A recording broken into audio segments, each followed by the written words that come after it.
Hello, beautiful humans.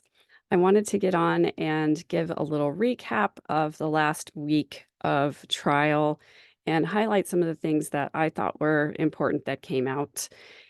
And I'm going to show a few clips of videos, and I want to thank Hidden True Crime because I'm using the videos from their live stream of the trial in order to present the things that I thought were important this week. So I want to just go through. I was actually physically in court on Monday, and I was able to obviously see Chad in person for the first time, see all of these other players for the first time that I've been watching throughout the trial. Lindsay Blake is one of my favorite people. I think she does an excellent job. Getting to see John Pryor and his mannerisms and body language in person kind of puts it together with the picture and the sound of his voice and the way that he talks to his the witnesses that he is cross-examining. That was really interesting. I've been a fan of Judge Boyce throughout this entire process. I really appreciate the way that he keeps his courtroom, and he does an excellent job, I think, of keeping his own emotions under wraps while he's doing these proceedings, and he's very calm and very methodical, and he does things exactly the way that he needs to in order to get everything done. It was great to see the jury in person, to be able to look at the faces of those people and to sort of assess how well they're paying attention and where they're taking notes and the different places in which they have emotional reactions and things like that. It was interesting to sit there with the gallery. There are, of course, were a ton of people that I didn't know, but there were also people that were very familiar to me. Lauren Mathias is there, of course, and Nate Eaton from East Idaho News. And I had the privilege of sitting right next to Larry. Kay was not there the day that I was there. She was so exhausted from the memorial service over the weekend. So she wasn't able to be there, but I got to meet lots of Tammy's family members and got to meet Aunt Vicky in person, for example. And it was really excellent to be there in the courtroom with all of these people who care so much about justice for Tammy and JJ and Tylee and Charles. It was a pretty emotional day as well. So the entire morning was the FBI agent who was on the CAST team, which I forget the acronym for that, but it's essentially the data that they collect from cell phones as far as location. And he went into great detail about how the cell towers work and how they overlap coverage, and how if you send or receive a message when you're in a particular place, it's very precise about saying you had to be in this area where these two things overlap in order for it to create an event here. He said that there was a software that they use, that they essentially load a piece of equipment into the back of a car and they drive all the roads in an area in order to pick up data and information from the cell towers. So they're able to very easily and accurately pinpoint somebody's location, and they use that in conjunction with the data that they got from Google from the email accounts of all of the parties involved. So he spent quite a lot of time going into those details because I think that they want to make sure that the equipment itself is unimpeachable, that the process is unimpeachable, that they were very thorough, that there were multiple people involved, multiple agencies involved. They went to great lengths to make sure that the data that they got was accurate. Even with all of that, Pryor tried to sort of pick it apart by focusing on the fact that this particular package of software that they used is only available to law enforcement. But on redirect, Rob Wood did a good job of reminding everybody, reminding the jury that the components for the software are available to lay people, and a civilian could go in and use that software to reach the same conclusions. It's just put in a package for law enforcement that isn't available to the public. So I think that was Pryor's sort of weak attempt at trying to impeach the data, because it's pretty irrefutable. And so maybe that was his only option. I don't know. I don't like to try to put myself in Pryor's position too often, because I can't imagine having to defend somebody where the evidence is so overwhelming that he's a conspirator. Now, the thing that I always get a little bit concerned about is the evidence is also pretty circumstantial. Other than in Lori's case, there was a hair on a piece of duct tape, but that could easily be dismissed as, there's hair everywhere. I take dog hair with me everywhere I go. Hairs get attached. If you live in the same house with somebody, you're going to have their hair on you somewhere at some point. It's just the way that works. So anyway, I was always very nervous about the fact that the evidence is super circumstantial. I think in Chad's case, it's similar, and we haven't seen anything yet that's been super damning except this cast data.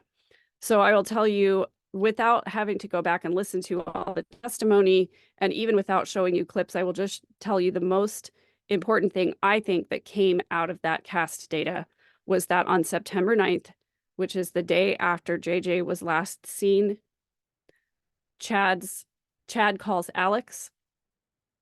And then a short time later, Alex's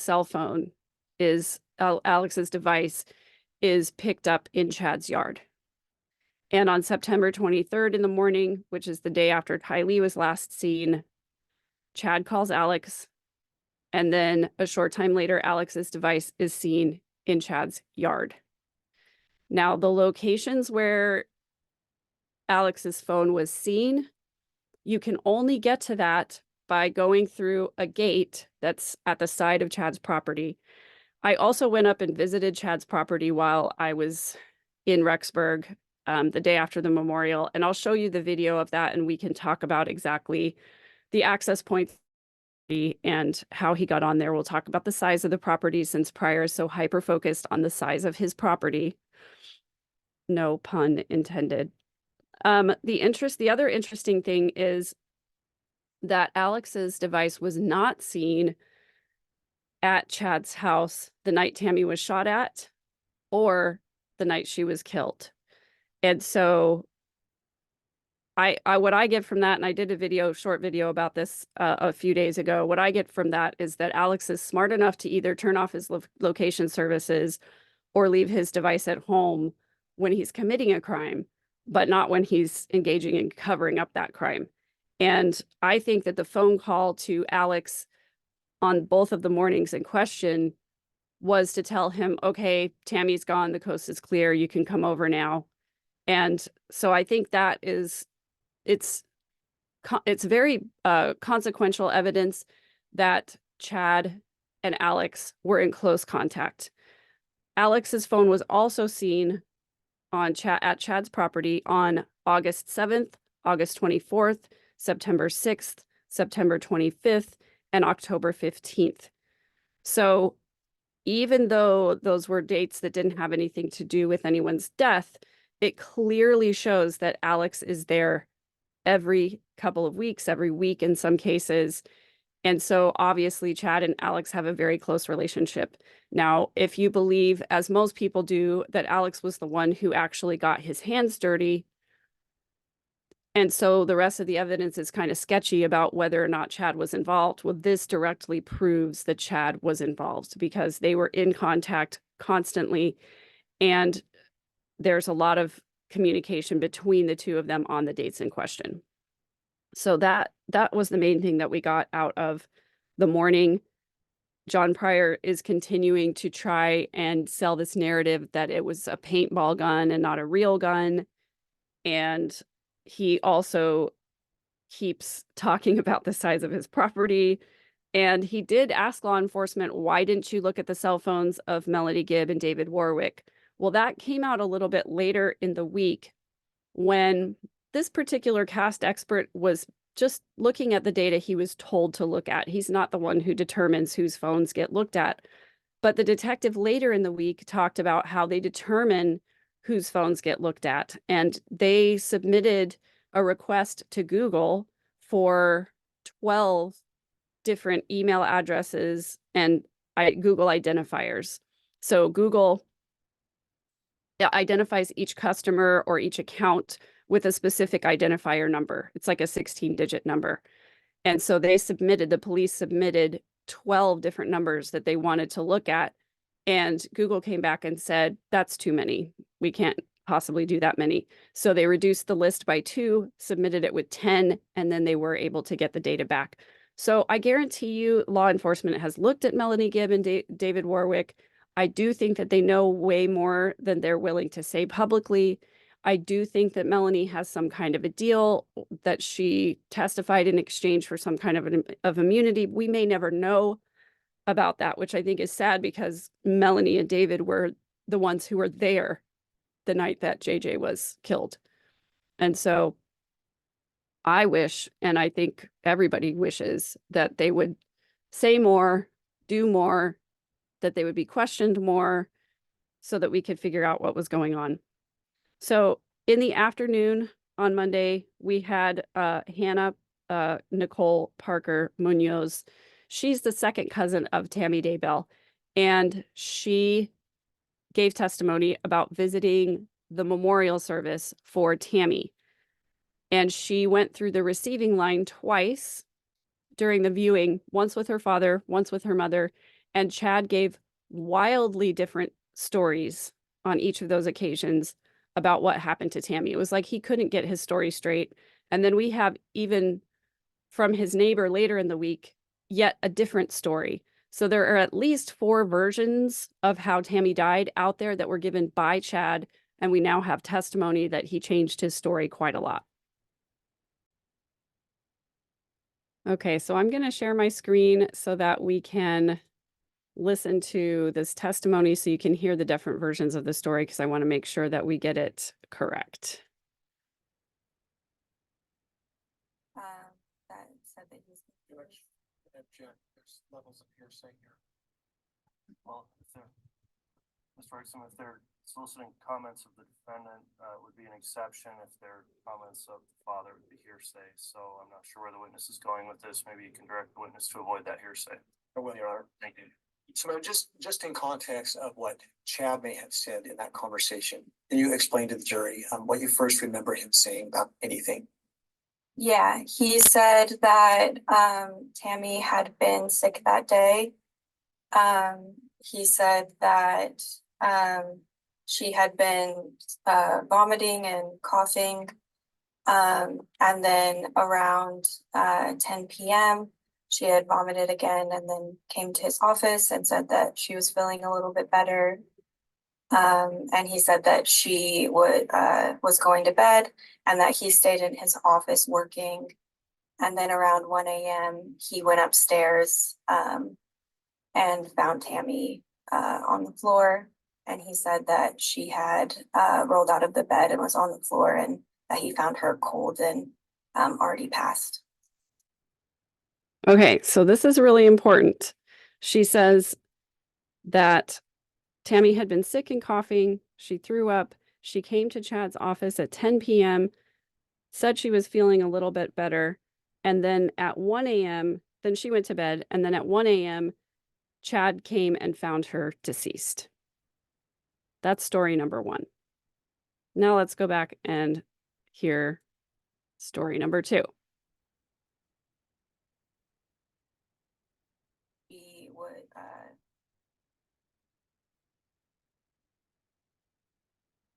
He said that she had been vomiting and coughing.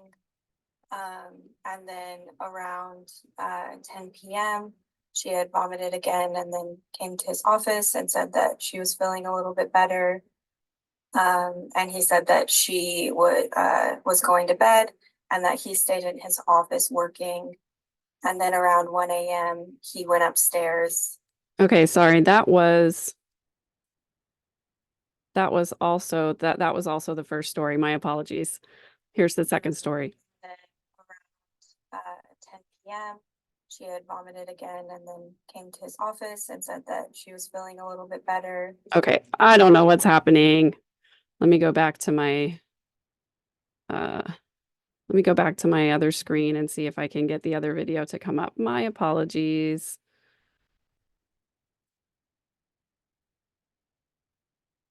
I'm gonna go here.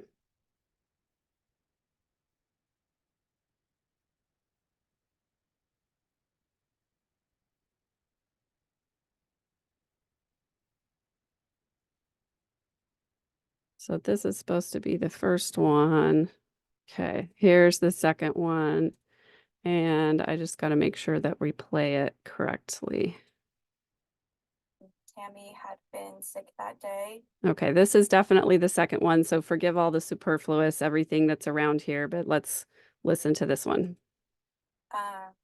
He said that she had been vomiting and coughing.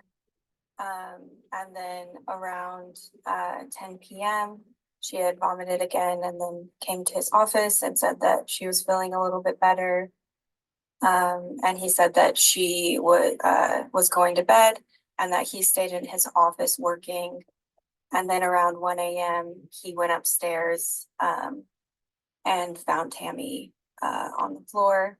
And he said that she had rolled out of the bed and was on the floor, and that he found her cold and already passed. So that was the first one. I'm just going to keep it playing because here comes the second one. There's a lot of information just for clarity. Some follow-up. So when you said he described this, was he talking about the night that she passed? Yes. Also, look at Chad's face. Look at how smug he is. And I remember seeing him in the courtroom and the faces that he was making while this witness was on the stand, like he doesn't believe what she's saying. And it's just so sickening to see him be smug. I think you said that she came to him at 10 o'clock, is that right? Yes. What time do you remember, if at all, that he said that Tammy went to bed that night? He said Tammy went to bed around 10. And what time was it that you said he finally went to bed himself? Around 1 a.m. And when was it that he said that he found Tammy on the floor, passed away? Around 1 a.m. So he was, is there any? Do you see that little nod? Chad just did a little nod, like confirming 1 a.m. Yep.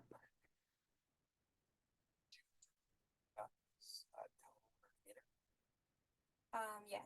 What did you notice? I noticed that he seemed calmer than I would have expected, and that he would get emotional only when my dad would get emotional and then would stop, like once my dad stopped. Why did that stand out to you? It stood out to me because I would have expected someone who just lost their partner to be a little more distraught. And he seemed calmer than I would have expected him to be. Okay.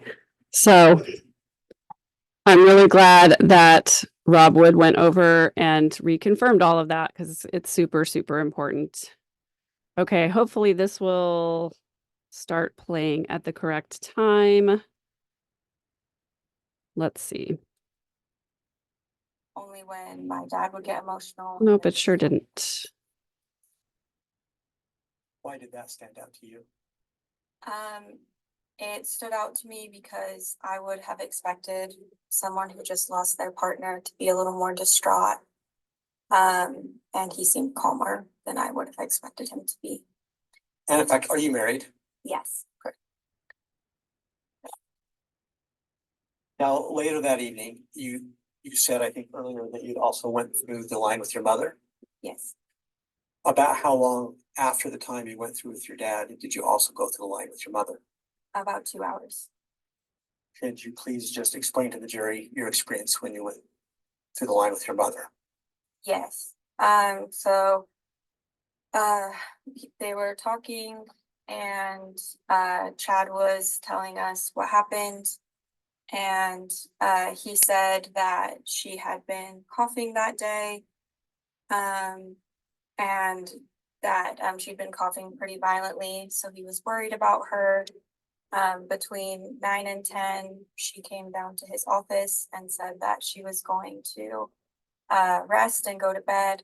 Okay, that's really important. She said he came down to his office. She did not say downstairs. She just said came down to his office. This is going to be important in a second. Worried about her, so he went to bed at this time. And then at around midnight. He woke up to her rolling out of bed and hitting the floor. He said that he went to check on her and had found that she had passed. So this is a completely different story.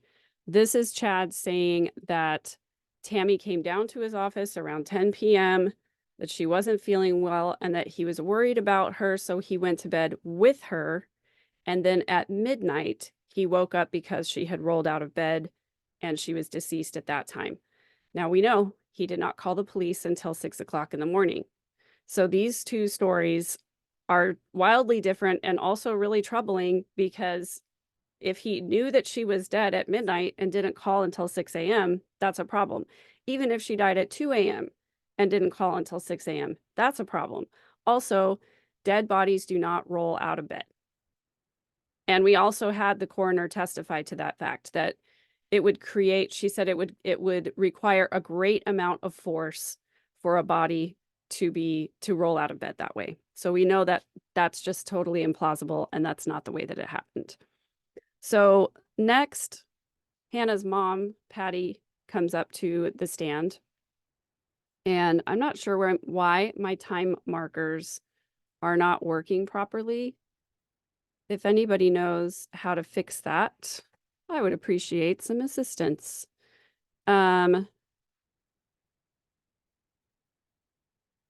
Now this is John Pryor coming back to gaslight the witness.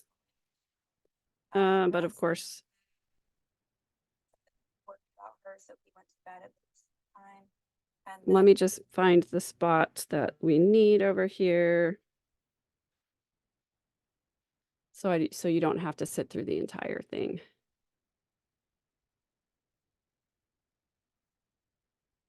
Okay, so this is John Pryor cross-examining Hannah.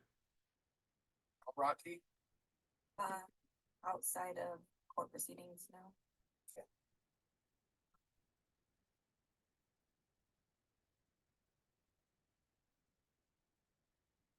Now, your testimony is that at midnight, Tammy went downstairs to check on Chad in his office. Is that right? Objection misstates the testimony. Saying, Did you mention about him going downstairs to meet with Tammy, going downstairs to meet with Chad at any point? Yes. Okay, what did you make reference to? Pryor looks at the I jury. was talking to Chad with my father. Yeah. He said that Tammy had gone down to say that she had thrown up and was feeling a little better and then was going to bed. Okay, Um, okay. So Tammy was upstairs in her bedroom. And then she went downstairs to go into an office to talk to Chad. Is that what you understood?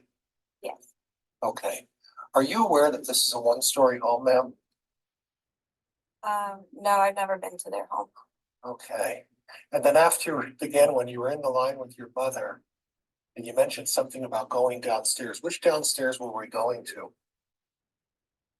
Again, I haven't been to their home. Okay, nothing else, Judge. Thank you. Okay, I just think this is really despicable, because John Pryor knows the house. He knows that there is an upstairs and a downstairs. The main part of the home is one story. That is true. But there is a part of the home that has an upstairs and a downstairs. So he's gaslighting this witness. He's basically trying to make her incredible to the jury by impeaching her use of the word down. She did not say stairs. She just said down. And if you notice the first objection that Rob Wood gave, he said misstates the testimony, which is exactly what Pryor was doing. But then when he asks her, did you say downstairs? And the witness says yes, because when she said down, and I guess in her mind, when Chad said Tammy came down to the office, could have been down the hallway. Didn't necessarily mean it was downstairs, but this witness in her mind, and she's never been to the house, in her mind, she thought maybe stairs were involved.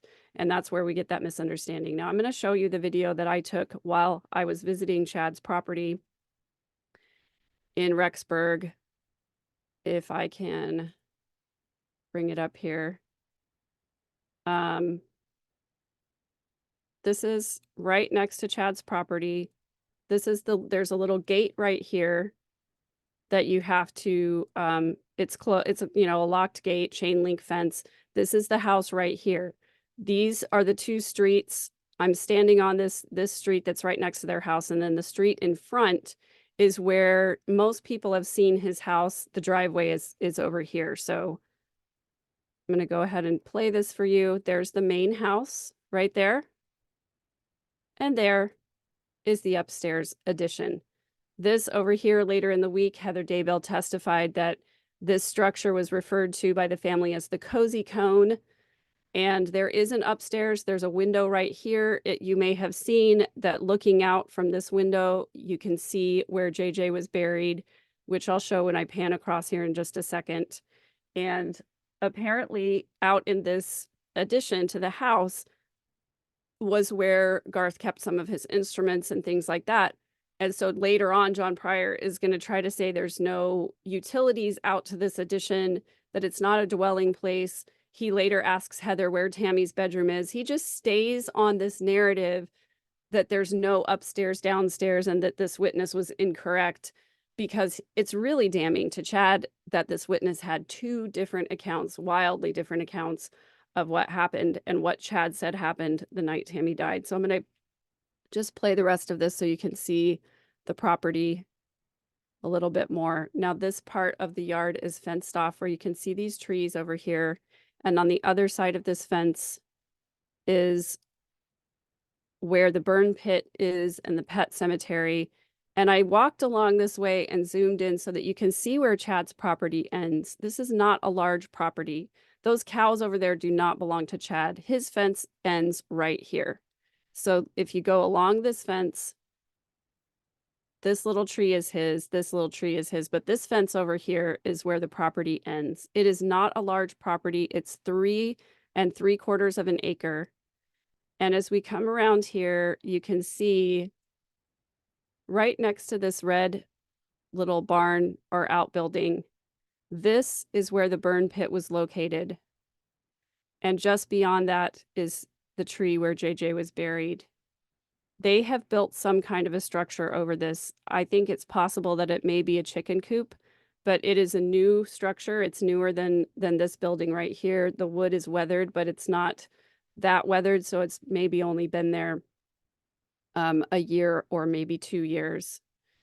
And in the photos where the children's bodies are being exhumed or uncovered, this location right here where this building is now is where they had a tent over so that they could recover Tylee's remains.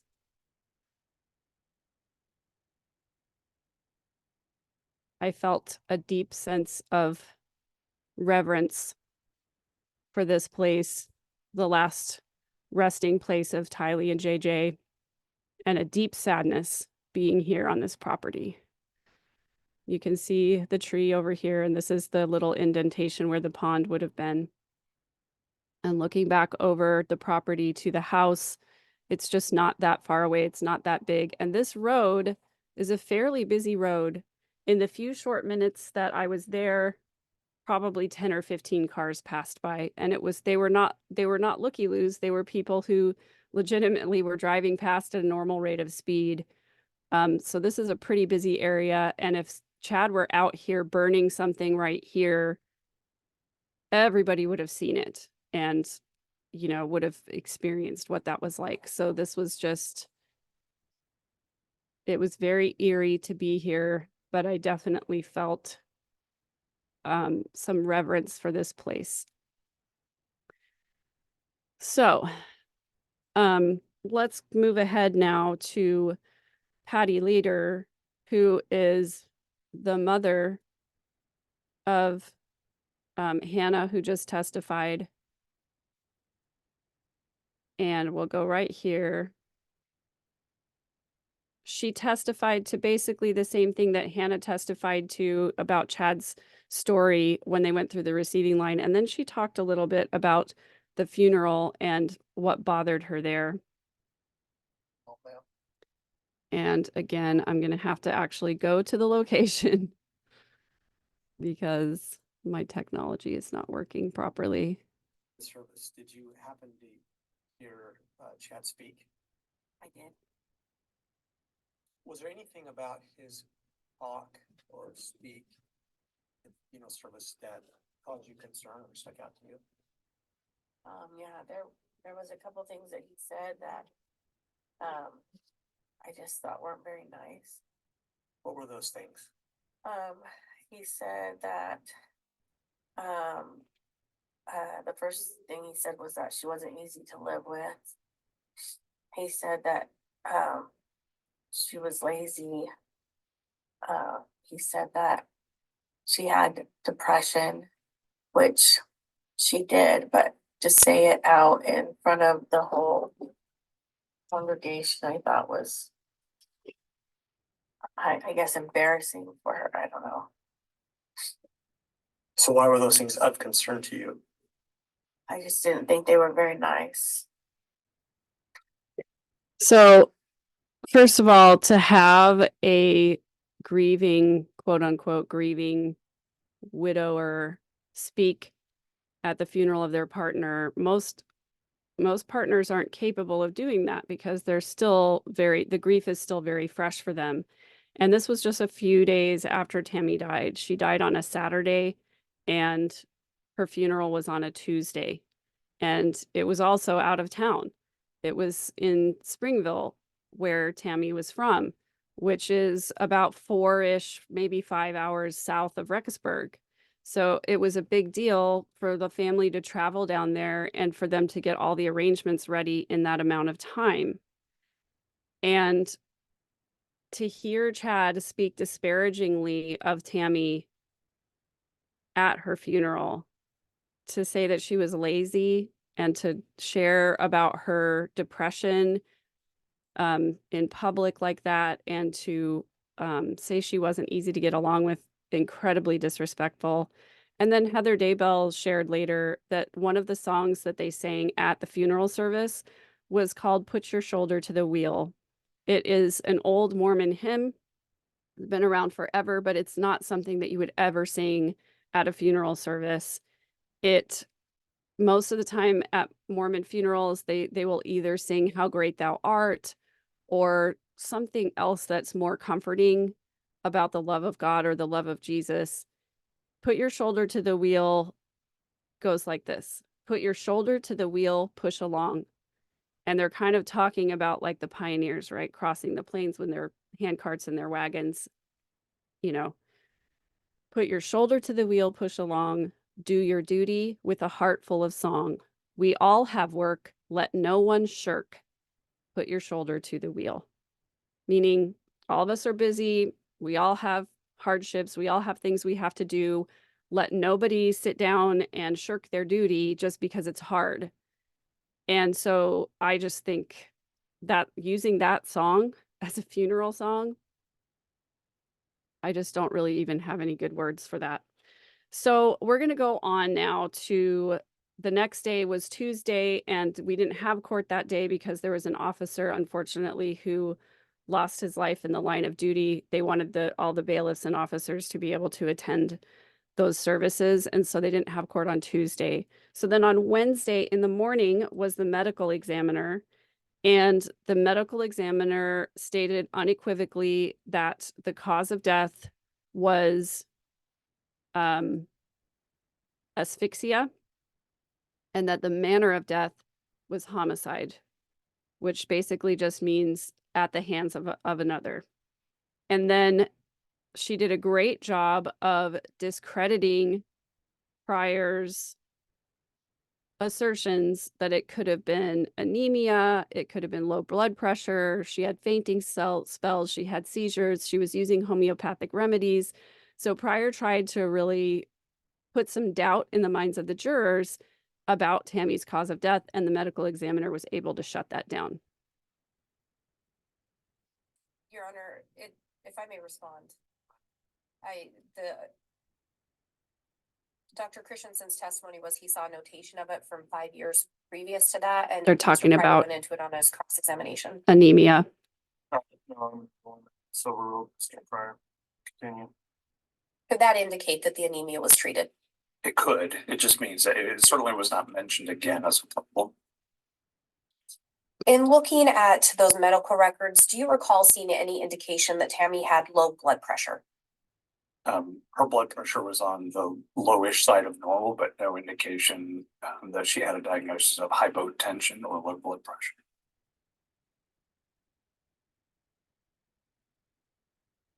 Could you use the microphone, please, Mr. Pryor?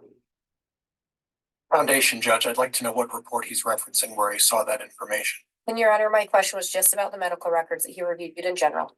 All right, then he should be able to specify which medical record she's talking about, Mr. Judge. Pryor, this is not an objection, it's just an argument now. Is there an objection? There is, foundation. All right, the objection is overruled. Haha. In the medical reports you reviewed, you didn't see any sign of low blood pressure. I did not.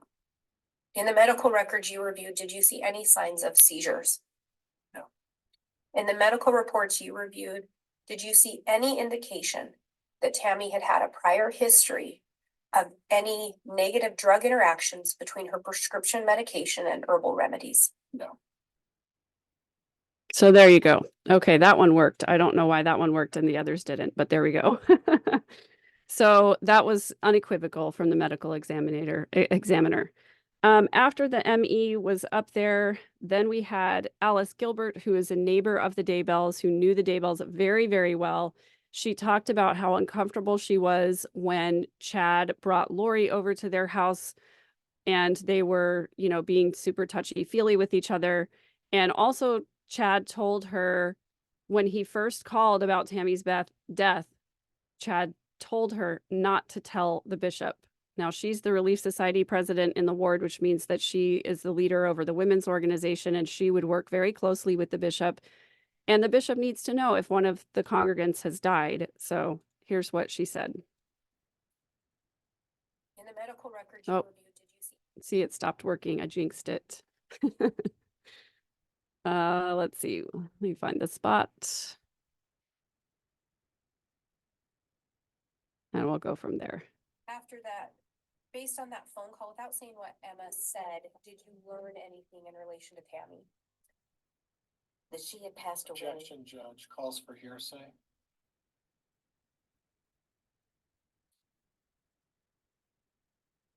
At some point, did someone else take the phone? Chad, he took the phone. And what did Chad tell you? He asked me not to tell anybody for about an hour that she had passed away. And I said, well, I need to tell the bishop. And he said, no, don't tell the bishop. And I knew that the bishop was he was going to work. And so I called him anyway and informed.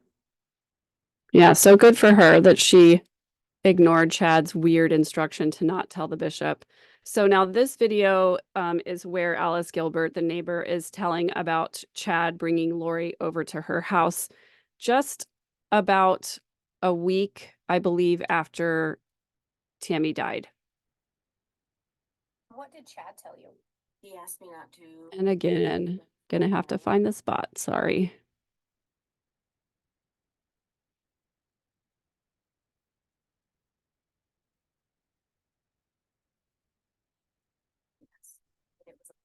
It was at the temple. And judge, could we have some foundation as to the date, time? Your Honor, that's already been discussed.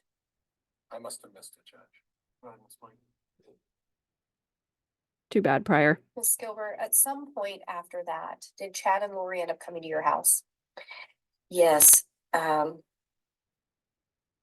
it was in that week, and I think it was Friday from that Tuesday that he came over with her. And it was cold when they came in. I asked her if she was getting used to the cold, and she said she'd bought some warm clothes. And they sat on the couch.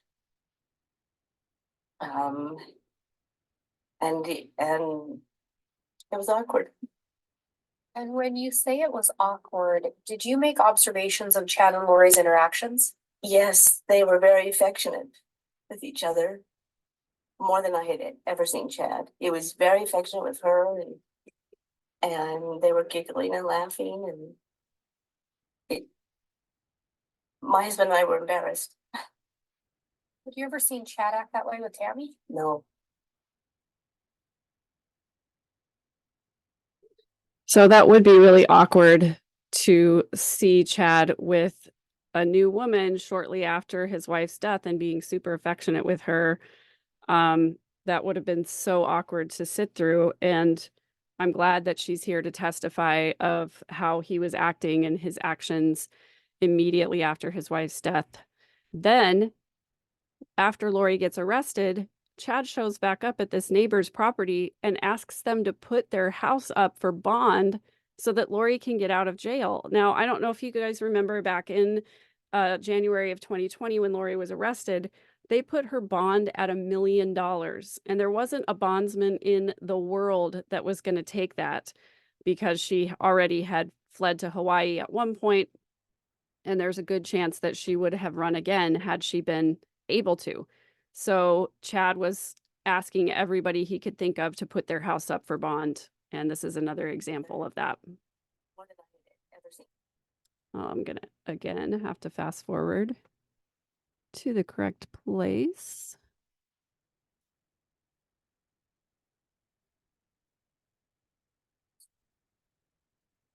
And I think you had previously indicated that he asked you about bond. Do you recall what he asked you in relation to that?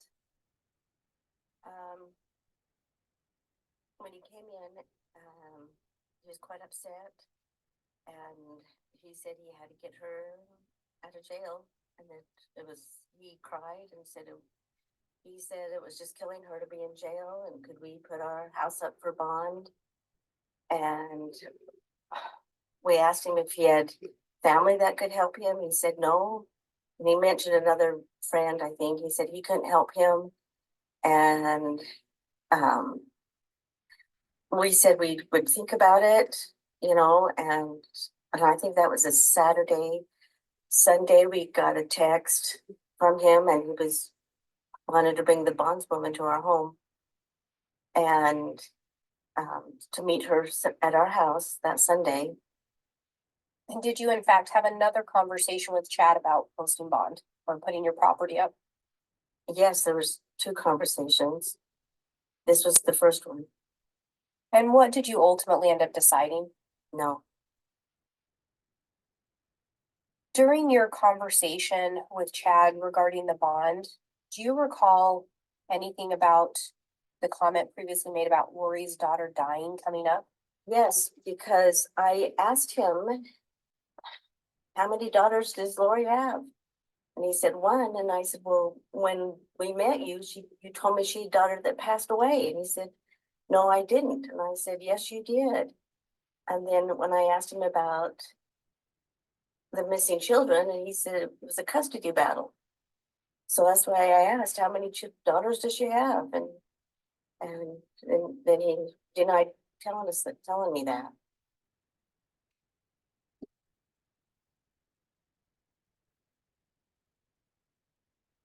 Did you learn the name of Lori's daughter? I only learned not through him. I didn't. Have you since heard the name Tylee? Yes, Do you recall specifically talking to Chad about Tylee? I did. When he asked about the bond, I was a little miffed that he had asked that. And so I'm asking you some questions. So I asked him,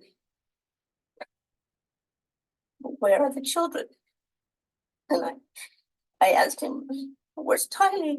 I said, she's a teenager. So I said, doesn't she want a life?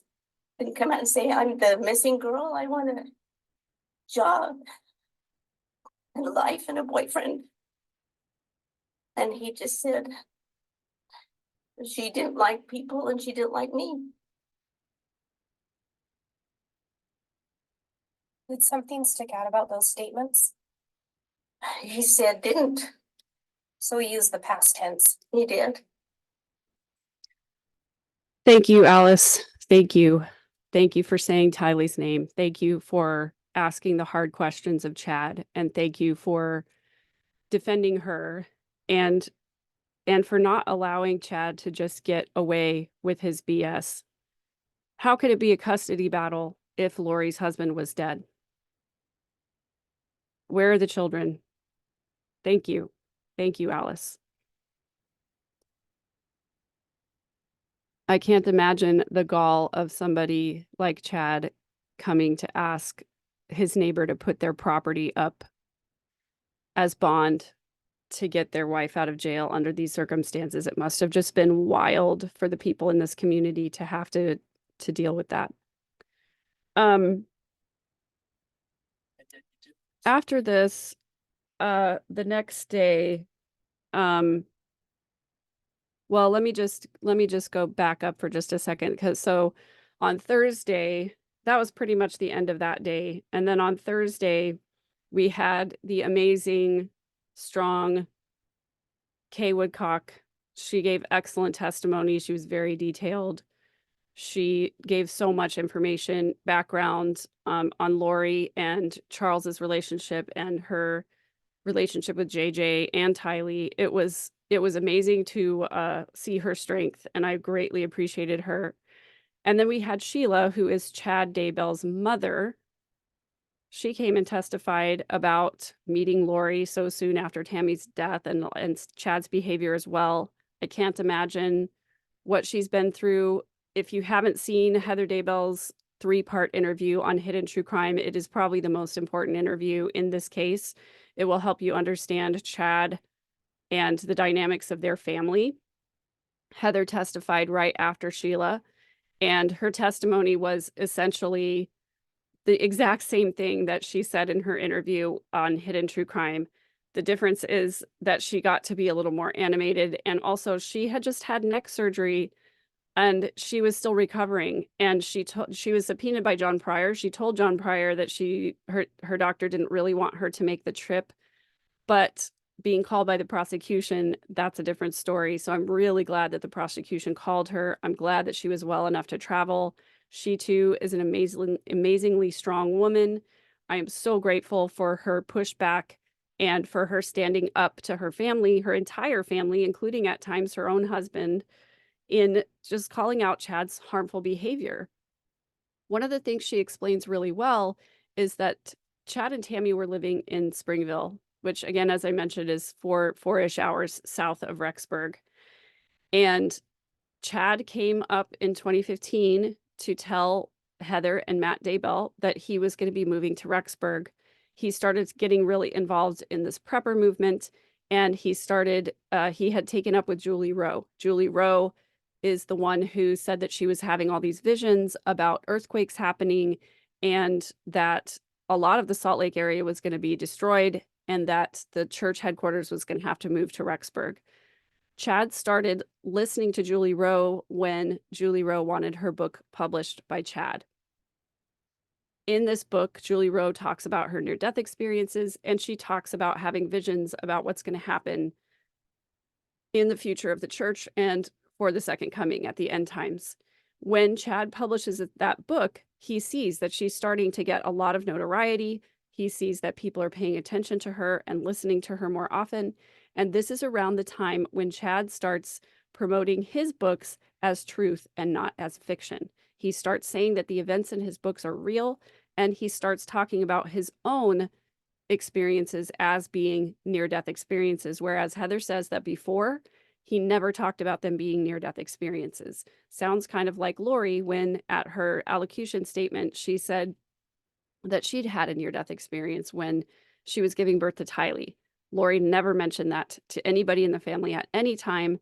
And given the way she feels about near-death experiences and the fact that people keep saying that gives them special powers or special connection or special abilities to receive revelations from God, she definitely would have been talking about that because she wanted that credibility. She wanted that notoriety. So I think it's really odd that all of a sudden Chad sees Julie Rowe getting all this attention, and then he decides his books are not fiction, and he decides that he's had near-death experiences. That's also about the time that he came up to Rexburg and said that they would be moving up there. He also started working for Avow. He was writing blogs, and he was doing little chat groups and things like that on the Avow website. Now, I do a huge deep dive into Avow in another video on my webpage. If you haven't seen it, not my webpage, on my channel, If you haven't seen it and you're interested in what a vow is and why it's such a huge part of this entire tragedy, please go watch it. A vow has been classified by the FBI as being an anti-government organization. They are very pro-war. They are helping people prepare for a potential civil war. And Chad's and Julie's blogs and information were put behind a paywall on the Avow website. I believe that Avow on the website is where Chad and Lori met online way prior to October of 2018. And I think they were planning meeting in public for a very long time. That's what the whole video deep dive is about. So go watch it if you haven't seen it yet. But Heather talks about Chad wanting to move to Rexburg and the circumstances under which that happened and how it sort of evolved over time. And Heather talks about how she did not want Chad moving to Rexburg because she did not want him putting out these crazy ideas about the end times and having the same last name as her and her husband. She talks about how they have worked really hard to build their reputation and their practice there in Rexburg, and they didn't want Chad to come in and start being the crazy one, because I can see certainly, you know, if your brother comes in and starts saying crazy things and you're related to them, people are going to think that you're affiliated somehow unless you speak up against it. And Heather did. She spoke up to everybody who she possibly could to try and get them to listen that Chad's teachings were harmful, that Julie Rowe's teachings were harmful. Now, Julie Rowe did end up getting excommunicated because she wouldn't stop talking and she wouldn't stop publishing her book. And at that time, Chad came to Heather and said that he was done with Julie Rowe. And I think that this is about the time that Chad got involved with the Church of the Firstborn. And I think that that is how things started to take a left turn down the deep end. I have a lot more information about that. I haven't decided how much of it I'm willing to share yet. But if people are interested, let me know in the comments, because I may just do a members only video about that one. I just haven't decided. So I want to get back to the trial. So Kay testified, Sheila testified, Heather Daybell testified. And then later in the afternoon, we had the officer who went to Lori's townhome to do the welfare check on JJ, and he had his body cam video. Now, I think that's the first time that body cam video has been played in public. And again, I have another video that I did a couple of days ago that is a deep dive into the body cam footage. So I don't want to go all the way back over that again, but I do want to share this one thing that Pryor did on cross-examination where he's trying to make the officer look bad because of a comment that the officer made during the body cam search. So I'm going to see if this is in the right place.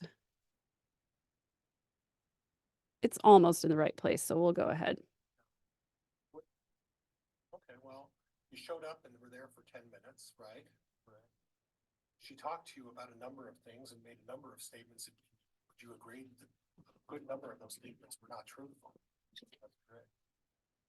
And yet you didn't take any sort of action to detain her or to hold her, any type of any sort of action that way, law enforcement action to detain her, to hold her from fleeing on the 26th, right? Correct. Okay. Then you went back again and talked to her, correct? On that same day? Yes, yes. And then again, you didn't take any action, correct? Well, we hadn't established that JJ was not with Melanie Gibb at that time. Therefore, we had no reason to detain her. This is my favorite part. Now, I noticed during the tape recording that there was a comment that was made right after the first visit with on the recording. And if we have to go back, please tell me if you don't remember, we can revisit that. But after you left Lori Vallow's apartment, you made the comment, not. You remember saying that? I do. Yeah, and not, if I understand correctly, and then please correct me, is a situation where that's sort of a code word for telling law enforcement to turn off your body cams and not record what you're about to talk about, correct? That would be correct. So in other words, as part of this investigation, you chose that we're going to not allow these statements to be recorded. We're going to stop this body cam because we don't want to reveal or provide the information that the three of you officers were going to discuss. Is that correct? Objection argumentative. Is that correct? Yes, we were going to state our opinions. Okay. We didn't get the benefit of your opinion then because you turned off the cam, right? That's right. And at the conclusion of the second body cam, did you do a little knock knock there too? No, Okay. You can tell that this witness has kind of had it with John Pryor and his comments. And he's just not having it. So I was really grateful that he just didn't let Pryor have any quarter there. He just answered the questions matter of factly and said, yes, I behaved properly. Now, the detective, they finished the day and he was not quite finished. And so he came back on Friday to finish with the body cam footage of the second visit where they told Lori, they directed Lori to have Melanie contact the officer that called Melanie Gibb. And then they packed up their crap and left as fast as they could. The officer went the next morning to get a warrant to search the apartments. And when they arrived, the apartments were empty. They did a no-knock warrant. They broke the door open and there was nobody there. Not in 175, not in 174 where Melanie Boudreau lived, and also not in Alex's apartment either. Now they recovered a lot of information there and they were able to recover some of the things that they needed for evidence, weapons and things of that nature. And he talked a little bit about some of those things and showed some of the body cam footage on that. So if you're interested in that, go back to the beginning of trial on Friday. That was the day that they discussed those things. And it's the same detective that you saw from yesterday. Pryor goes back to his BS again, trying to impeach this witness and make them incredible to the jury. And Judge Boyce, I think, finally had it. So I just want to share with you that moment where Judge Boyce expressed his displeasure at the way that John Pryor was acting. It was very professional, but you could tell that there was a lot that Boyce was holding back because he was very frustrated. Let me make sure this is the right place. It's not. So I'm going to have to go all the way to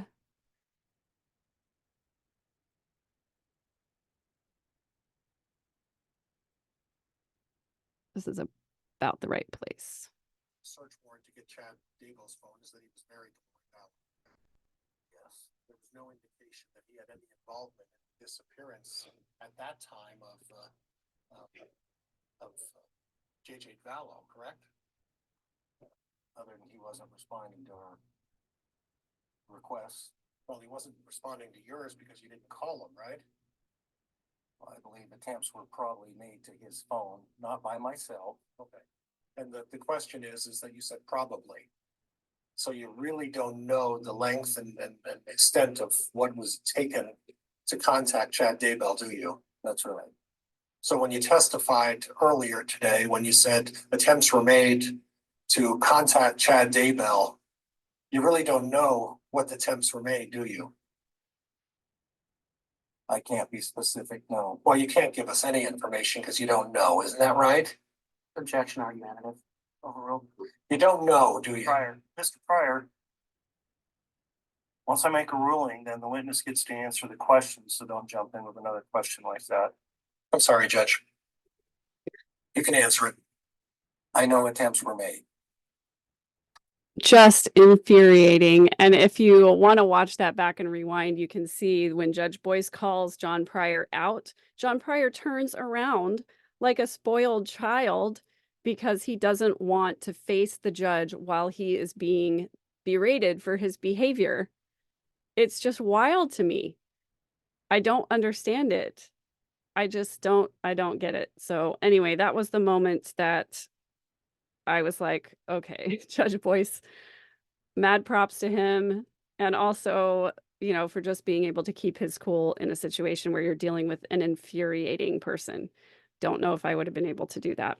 So the last part of trial on Friday was the detective who helped in recovering the remains of the children. And again, it was super heavy. It was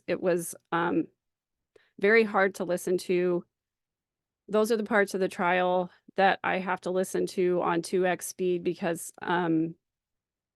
revisiting all of the emotions that came up for me the day that the children were found is really, really difficult. I've processed through a lot of that. And so it's not quite as disturbing as it used to be in the past, but it's still any human being who has feelings for other human beings are going to be disturbed by that. So if you don't want to rewatch the rest of that Friday, that's what got discussed at the end of the day on Friday. So I'm looking very much forward to what's going to go on next week. I need to make a decision about if I'm going to go back to Boise. If I do, at what time. I would really like to be there for the verdict, but I also know that deliberations can take several days.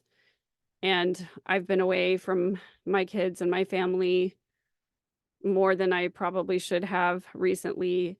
That long weekend trip was really important to me. And I will unpack that at some point over the next couple of days, probably just as a members only, just because it's a little bit more raw and I don't necessarily want it to be totally out there in the public. So again, I thank you for your support of the channel. I've mentioned before that this is just an expensive hobby for me. It really is. I'm having somebody to help me with the editing and presentation of my podcast just because it's more than I have time to do with my full-time job and my 2 kiddos who are still living at home and my kiddos who are living away, who I still support very much as their mom. And so I'm considering that at some point the channel may turn a profit. And if it does, at that point, I already have a nonprofit organization that I established several years ago. It's called the Beauty for Ashes Fund. And I established it when I first decided to publish my book, and the proceeds of my book were intended to go toward that nonprofit. I have not finished setting it up, even after all these years. And just because life happened, and also I still haven't established it as a 501c3 yet. That's something that's a little bit more involved. It does take some money, and I've had, different things come up over the last couple of years that my extra funds have gone towards. And so I just haven't had the time or the money to finish getting that foundation set up. But what I'm considering is that when and if the channel does turn a profit, I'm considering rebooting that nonprofit, the Beauty for Ashes Fund, and getting the 501c3 designation done, and then having the profits go towards that foundation. So if any of you out there know anything about establishing a 501c3 or any of it, how any of that works, I would appreciate some help.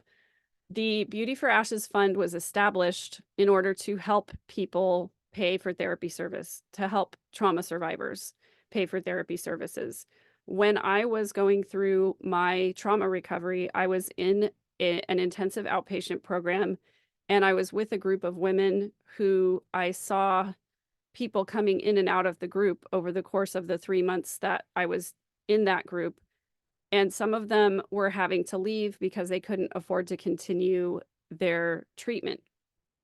And so I wanted to establish a fund because I think if somebody is willing to go to therapy, and especially if somebody's willing to enroll in an intensive outpatient program, that was 8 weeks of therapy for 9 hours a week. And it was for people with complex trauma like I had. And if somebody who has experienced that much trauma and is willing to dig into it and do the work, I think it's tragic when they can't continue because of cost. And so that's why I established that fund. But I never did make $1 billion. And so there isn't any money in it right now. I had a few donations right at the outstart that did help pay for therapy services for a couple of people, and I was really grateful for that. but I haven't been promoting it nor getting the designation that I need to in order to do that. So if anybody has information about how to get that done in an efficient and cost-effective manner, I would appreciate anybody's help with that. So I will see you again next week. I will do another recap. And in addition, the episode 4 of my podcast is going to come out on Tuesday evening of this coming week, and we will do a live premiere for that. So I hope to see you soon somewhere on the channel. In the meantime, take care of yourselves, be kind to yourselves, and be well. Thanks for coming.